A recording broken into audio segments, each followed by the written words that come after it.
Dominique Saurin, merci d'être avec nous sur ce plateau. L'État a beaucoup aidé les entreprises via le Fonds de solidarité, soit plus de 7 milliards de francs en 2020.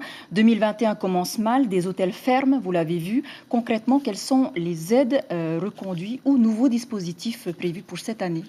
Bonsoir.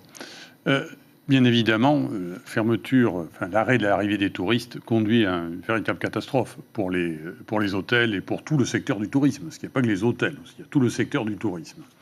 Et l'État avait mis en place en 2020 des aides, le fonds de solidarité, les prêts garantis par l'État. Ça représente 8 milliards aujourd'hui de en francs 2021 qui ont été aujourd'hui distribués, payés aux entreprises, et le secteur du tourisme en a bénéficié, ce qui était normal compte tenu de la situation. Plus les prêts garantis par l'État, on est à 45 milliards à peu près de francs de prêts garantis par l'État. Mais ces dispositifs vont continuer, parce qu'il était nécessaire de continuer à porter cet appui. Donc ça va continuer, mais ils vont être renforcés. C'est-à-dire que les plafonds d'aide, d'abord, il n'y aura plus de limitation en fonction du nombre de salariés. Ça a été limité à 10 salariés, 50 salariés. Maintenant, il n'y a plus de limitation en nombre de salariés.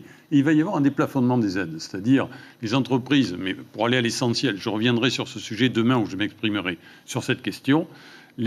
Pour les entreprises qui ont perdu 50% du chiffre d'affaires, cela pourra représenter une aide d'1 million 200 000 francs par mois.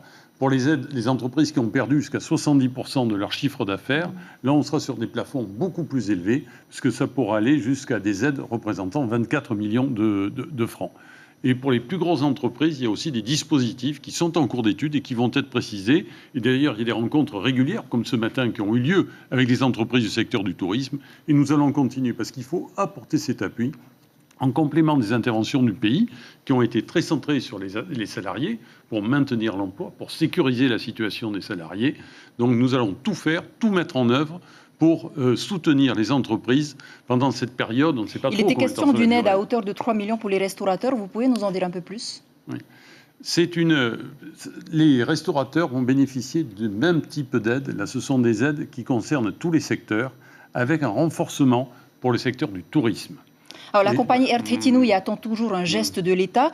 C'est dans les tuyaux ou pas du tout?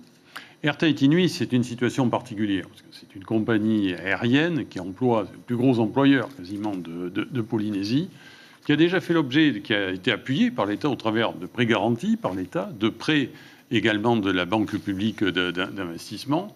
Donc nous sommes en train de travailler avec le pays aussi sur la situation d'Air Tahiti Nui pour voir comment aider cette compagnie qui est dans une situation très difficile, parce que le nombre d'avions, comme les touristes n'arrivent plus, de toute façon les touristes, compte tenu de la situation sanitaire dans le monde, n'auraient plus pu arriver, il va falloir trouver des solutions pour la compagnie, pour le permettre de continuer.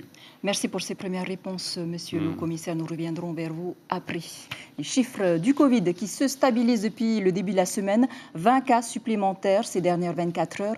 20 patients sont hospitalisés, dont 12 en réanimation. La Polynésie totalise 133 morts depuis le début de l'épidémie. La campagne de vaccination se poursuit avec 2674 personnes vaccinées, dont 71 ayant reçu leur deuxième injection.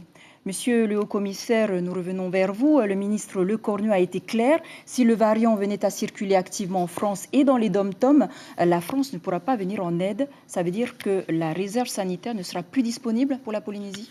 Donc aujourd'hui, il n'est pas nécessaire d'avoir la réserve sanitaire en Polynésie. Il y a encore quelques infirmiers qui sont présents. La situation ne le justifie plus.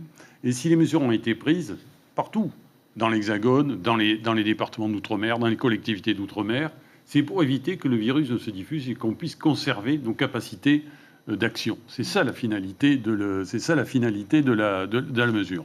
Nous protéger, se protéger. Et donc, par contre, ce qui est important maintenant, c'est de pouvoir aussi protéger la population au travers de la vaccination.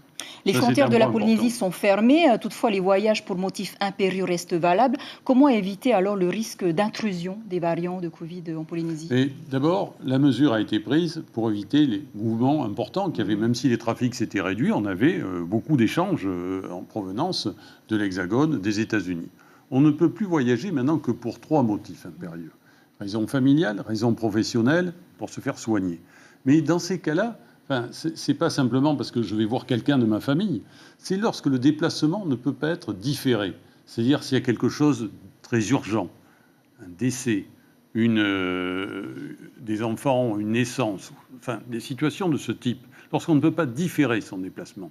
Donc le conseil que je donne maintenant, c'est à toutes les personnes, c'est d'éviter de se déplacer, parce que ça représente un risque un risque sanitaire, compte tenu de la situation dans le monde. Et on contrôle ces motifs impérieux à l'arrivée. Des contrôles ont eu lieu aujourd'hui à l'aéroport et on continuera à les faire. Les chiffres de la Covid baissent, la population s'attend à la réouverture des salles de sport et à la levée du couvre-feu. La Polynésie serait un havre de tranquillité, fermé à l'extérieur et ouvert à l'intérieur? Alors il faut être prudent en matière. On l'a vu d'ailleurs au travers des derniers mois en Polynésie, lorsqu'on a rouvert les frontières, il y a eu des risques de contamination, plus que des risques, ça a été la réalité. Et il faut bien sûr préserver notre situation sanitaire. Il faut toujours rester rigoureux, ne pas baisser, j'emploie souvent le terme, ne pas baisser la garde pour continuer à se protéger.